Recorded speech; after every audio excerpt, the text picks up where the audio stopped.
Hey, what's up, bro? I need to decompress. I uh I just wrote some real heavy, real depressing ass shit for my book. Um I wrote the second scene. It's not in chronological order, it's just like in totality I wrote the second scene. Like I have the prologue and then I just wrote the second scene.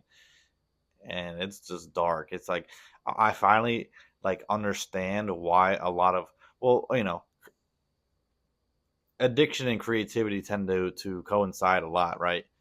But now I like for specifically for writing, I understand um, because like when you're writing, you have to act like the same thing for acting. I can understand why Heath Ledger went absolutely insane and got really suicidal, right? Because when you're doing this thing, you have to put yourself in a certain state. The words on the paper can only express sadness if you can get if you are in that emotional state when you write it. It's very hard to write a sad scene when you're feeling happy, right? It's very hard to write a happy scene when you're feeling uh, you know depressed, and it's very hard to write a scene about death when you've never experienced death in your life, right? Like you're having to. I just wrote a. I'm not gonna. Okay, I just wrote a scene where essentially the main character kills himself, right?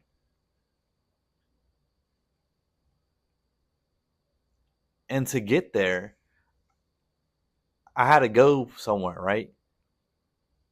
And like I'm getting emotional thinking about it now. Like, and the place I had to get to, um,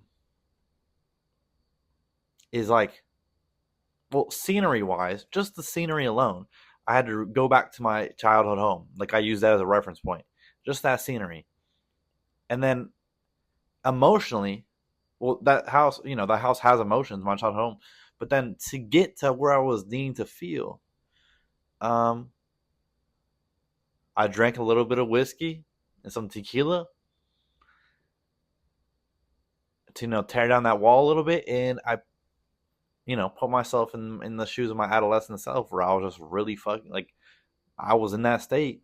I was really depressed all the time, and I had seen so much death, and I had experienced a lot of death, and I was, you know, and like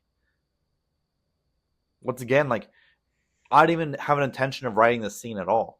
I was sitting there and I was rewatching all the Step Up is like my Step Up 3 is like one of my favorite movies of all time, and I never had seen 1 and 2, so I was like, oh, let me just watch all three of them. So I was watching 1 and 2, and then I had my Obsidian up, which is like the writing software, and I was like, dude, what do I even want to write about? I could write this scene or this scene, but I'm not like feeling it. Like I don't. For me to write, I need to feel it, right? Like the words can only take you so far. It's the feeling that takes you wherever, and the words are just symbols of that, right? And so I couldn't really. I was trying to like I was like I could write that, but I'm not feeling it. I'm not feeling that scene, and for whatever reason, I just got really depressed and like not depressed. I just kind of got nostalgic and sad, and I was like, oh, and I just paused the movie and started writing. Um, and I think that like I can understand that. Like I think Dostoevsky like and a lot of these like writers turn to alcoholism, turn to drug abuse because it's like in order to get to that state of emotion, like yes, so soberly you can get to that state of emotion, but it takes a lot more effort, and it's you know it's very much harder to do, and maybe even impossible at times to really step into certain emotions and feelings, right? Unless you're inebriated to some degree, not like destroyed, but like take a glass or two of wine to let down your walls a bit to feel that vulnerability, right? To write about that. So it's like, but in the same sense, doing that, you're setting up a bad. I'm setting up a bad system for myself where it's like, okay, well that means I need to have a drink to write, right? I need to have this thing to whatever it is, right? And to some extent, it may be true, but it's also you're setting yourself up badly. And also at the same time, like, okay, there's writers that write rom com, there's writers that write comedy books, there's writers that write anything, and writers can write. There are writers that are like technically gifted. They're technically very good at writing, and so they can write a lot. Um, but are those like you know when you read a Dostoevsky book, you're feeling sorrow, you're feeling despair, you're feeling these really deep emotions, and it's because you're feeling the subconscious of what he like. You're feeling how he was feeling when he wrote that.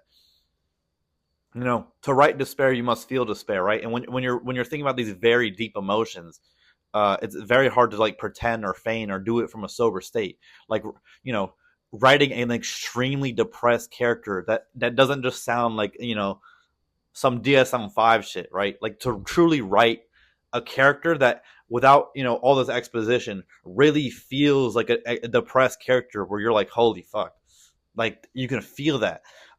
But at the same time, I think philosophers and people that wrote dark shit, always writing dark shit because I mean you're pulling from your trauma, right? And always writing from your trauma, it can, and sitting in that space for a long period of time will destroy you, and it's very hard. And it's like, without the ability to reground yourself, it's very difficult. I feel like for Heath Ledger, he was unable to reground himself after, he spent, I don't remember if it was months or weeks, like in an apartment by himself, like coming up with this character of the Joker and just writing, or not writing, yeah, just like journaling and like doing and just being kind of like essentially almost doing a seance where he's allowing a demon to take him over. He's allowing this character to like come into his body and become him, right? And he sacrificed himself for that character, right?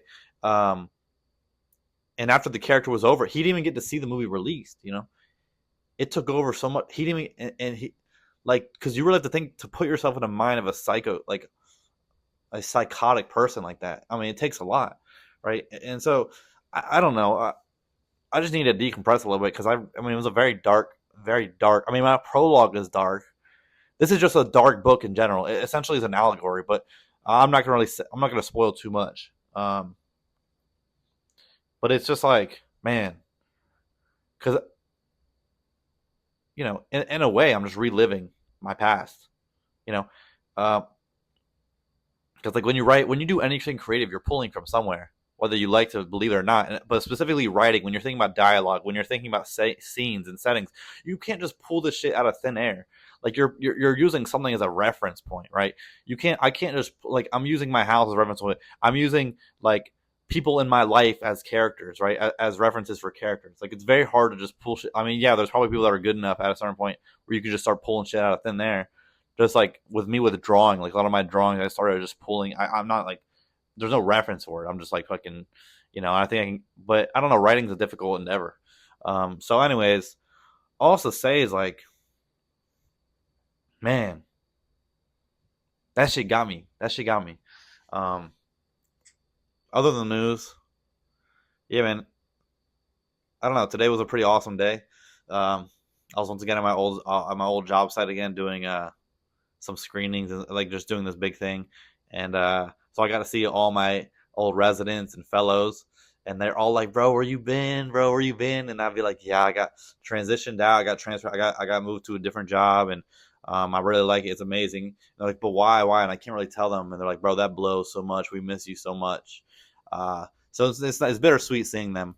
So that happened. Also, my dog, bro, she threw up, and then I'm an idiot and tried feeding her like not too long after that. She threw up again, so I haven't. I'm leaving Willow to just like rest, and then I'll feed her in the morning after 12 hours. But anyways, yeah, man. So I'm in a certain sense, I'm proud of myself for writing the second chapter. I mean, it's not like the second chapter. It's just I'm like essentially just writing scenes or like whatever I'm feeling passionate about. Like I'm feeling emotional enough to write about. I'm just writing that. And then I think at a certain point, I'm just gonna have like all these different chapters that I have to kind of put in some sort of cohesive manner. But that's the cool thing about Obsidian. Obsidian has like a map view, like a grid view where you can map out like different chapters, like what it actually looks like geometrically. There's also things that I have to figure out, like certain mechanisms and systems and things like that. But other than that, oh yeah, what I couldn't tell you guys yesterday was the reason I was being weird about Julianne is she was surprising her friend in Little Rock. She flew out to Little Rock to surprise her friend. So she just surprised her like a couple hours ago. So it's not a secret no more. But I just didn't want to say something that so for some reason her friend watched my video and saw that. So yeah, it's just me this weekend. Also, I met some new friends today, bro. It was cool. People were like, "Hey, let's hang out." Like, and they're really chill people. I enjoyed them. And it's funny. Like, people are silly because they don't think I can hear things.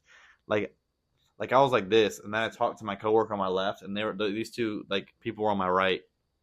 And after I got done talking to them, I look over my left, talk to my coworker, and I just hear them say like, "Oh my god, he's so funny!" Like da da da. Dude, it feels really good when people laugh when you're literally not even trying to be funny at all. Like it's just that you're like my persona is so abnormal to them that they find it hilarious. Like I'm just saying shit that I normally say. Like the word pontification had them cracking up. I'm like, dude, that's a normal word, bro. What? Anyway, so yeah, I'm gonna go chill with Jamil. I love you guys, girls, gays, queers, they, them, these are everyone, anyone. Have a beautiful Friday night. Uh, oh man, I wonder who won the Knicks. Did the Knicks win? I gotta go check that out. But all right, I'll catch you guys tomorrow on a beautiful Saturday. Doodaloo.